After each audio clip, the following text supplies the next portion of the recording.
Before Luc Besson created cinema's most visually explosive sci-fi opera, The Fifth Element was deemed too weird and unmarketable by studio executives who couldn't comprehend its unique blend of comedy, action, and cosmic spirituality.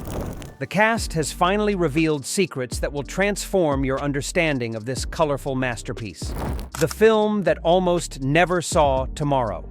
What most fans don't realize is that The Fifth Element spent over a decade in development hell before finding a studio brave enough to finance Luc Besson's extravagant vision of 23rd century Earth. Every major Hollywood studio rejected the project as too European, too expensive, and incomprehensible to American audiences, who expected traditional science fiction narratives. Bruce Willis revealed years later that the script was unlike anything he'd ever encountered. Luc's vision was completely insane in the best possible way. He wanted to create a comic book universe that felt real and lived in, but also fantastical and operatic. Studio executives couldn't understand how that combination would work commercially. The project survived only because of Besson's success with Leon and his passionate commitment to the material. Milla Jovovich disclosed that casting her as Leeloo was controversial within the studio system. "I was known as a model, not an actress capable of carrying a major science fiction film. The executives wanted a proven action star, but Luc insisted that Leeloo needed to feel genuinely otherworldly rather than traditionally heroic. The character's unique combination of innocence and power required an unconventional approach." New York, 2263. The city that defied physics. The towering megacity of the 23rd century New York wasn't created through computer graphics alone. It was built using revolutionary miniature work and practical effects that established new standards for futuristic world-building and visual storytelling. What the cast revealed about working in this vertical metropolis shows how they performed in a genuinely three-dimensional science fiction environment. Bruce Willis described the psychological impact of the massive sets.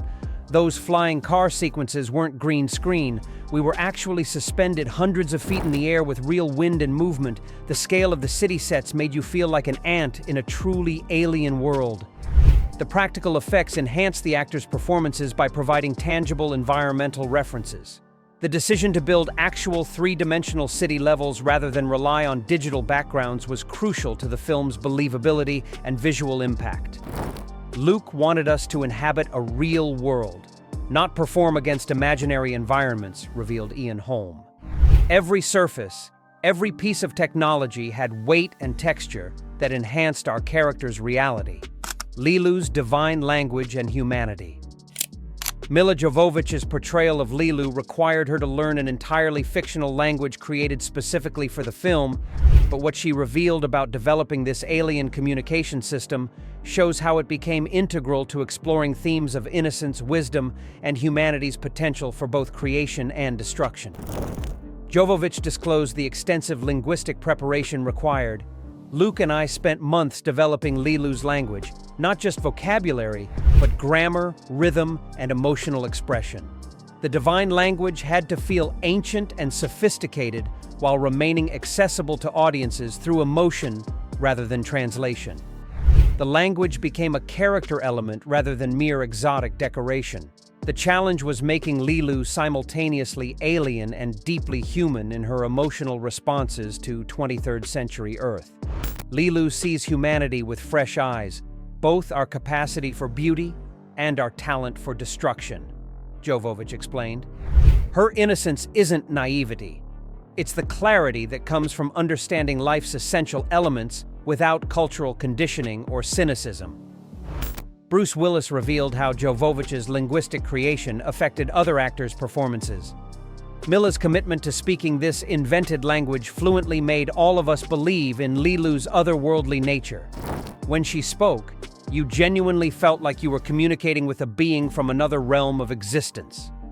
The divine language scenes were performed without subtitles, forcing audiences to understand through emotion and context rather than literal translation, creating more immersive alien communication experiences.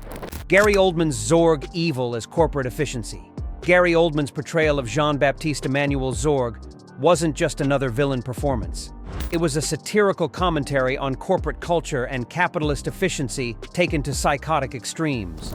What he revealed about creating this character shows how Zorg became a symbol of systematic evil disguised as business pragmatism and economic progress. Oldman disclosed his inspiration for Zorg's peculiar mannerisms and philosophy.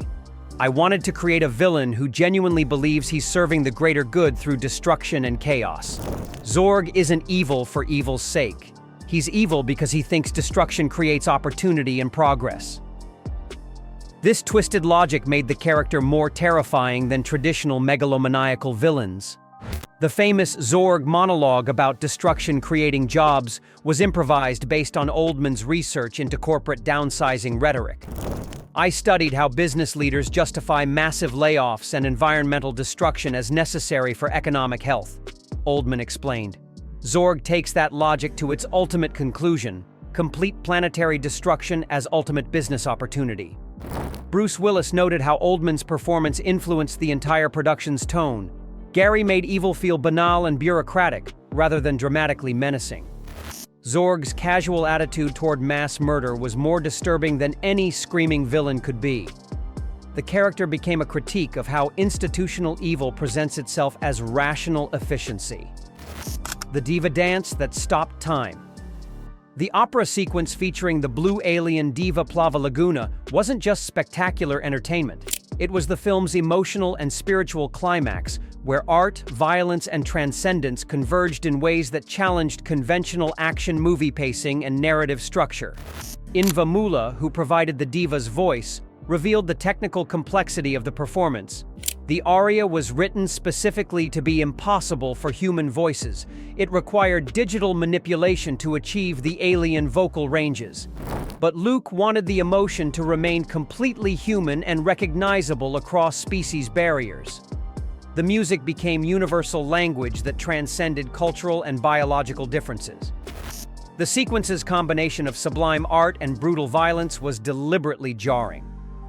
While the diva performs this transcendent music, people are dying violently in the next room, noted Bruce Willis. Luke was showing how beauty and horror coexist in human experience, and how art can provide meaning even in the midst of chaos and destruction. Milla Jovovich disclosed that filming the sequence required precise choreography.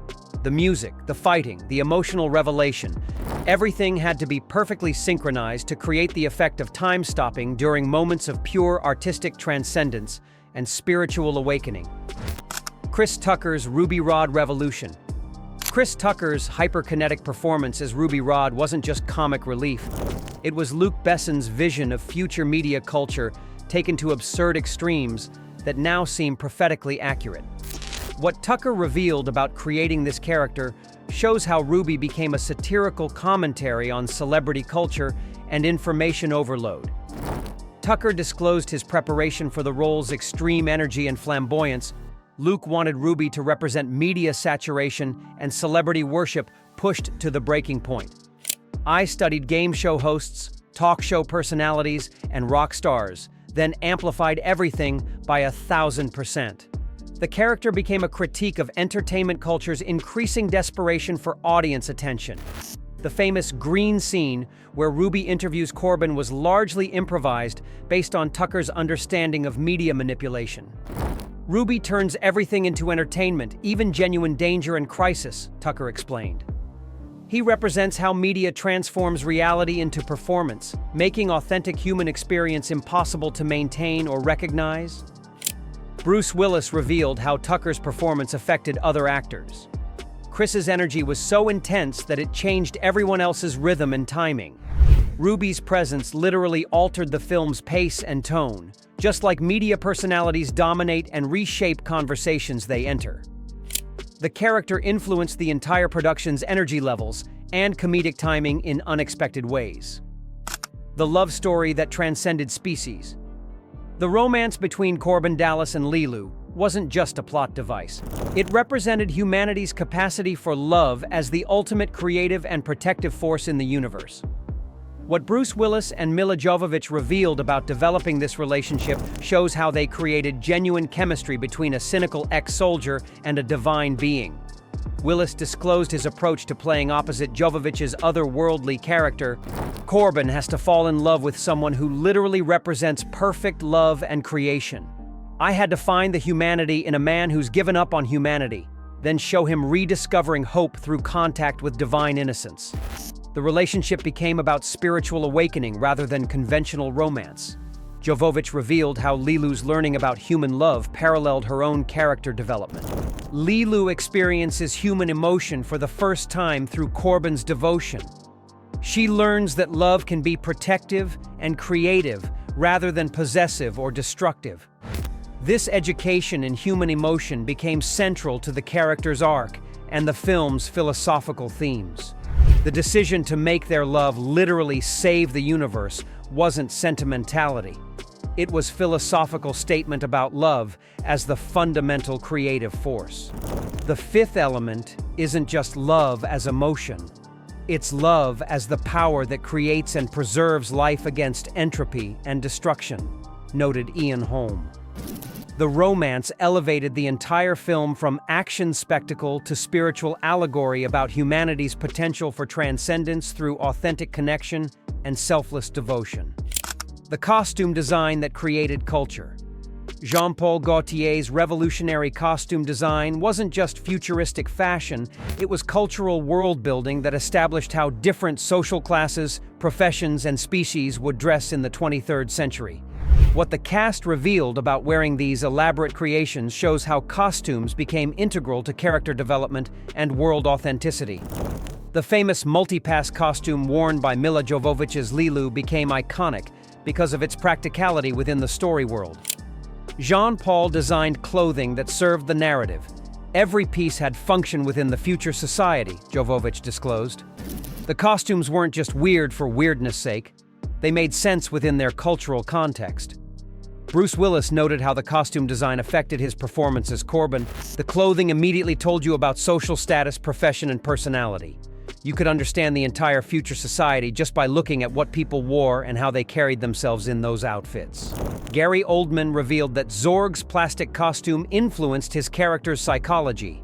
The artificial materials and geometric shapes made me feel disconnected from organic life, which was perfect for a character who sees destruction as progress and efficiency rather than tragedy.